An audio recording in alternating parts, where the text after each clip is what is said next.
我的天哪，这种巨无霸粉笔你有见过吗？它是由200根彩色小粉笔磨碎制作而成，据说用它写字永远都写不完，太厉害了！哇塞，小粉笔磨成粉就能做成超大的粉笔呀，好有意思呀！我也要挑战一下，还要做比视频还要大的巨无霸粉笔。到货了，宝宝们，一共买了540根小粉笔，下面赶紧开整吧。准备一张表演的白纸，把粉笔掰断，然后放上去，这么多就差不多了。再把这个纸折过来，再给它来个无情的敲打。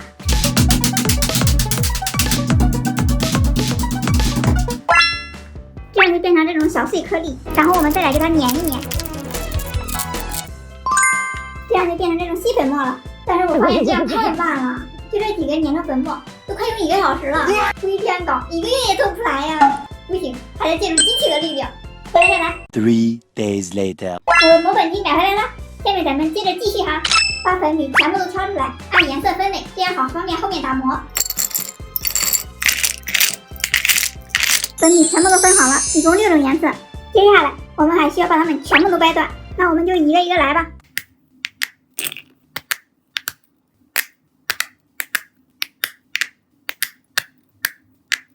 耶！哇，真的太解压了！接下来把它们全部研磨成粉。我们现在研磨这个黄色的，把它倒入研磨机里，盖上盖子，拧紧，然后打开开关。哦，这个好快呀！哇，这么快就研磨成粉了。那我们先把它倒在杯子里，刚好一杯。接下来橙色的，用了3个多小时，现在这些小粉笔全部都打磨好了。接下来上模具，把矿泉水的上半部分去掉就可以了。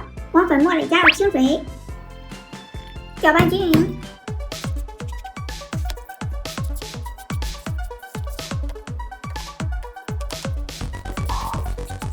现在全部都搅拌好了，我把它们装在了杯子里，这样好方便我们倒入模具中。看着是不是很香那个颜料？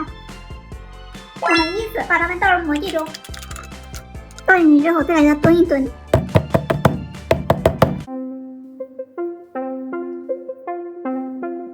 哇，这看上去好漂亮啊，像个水彩画一样。这样做好之后，还需要给它放2天来晾干。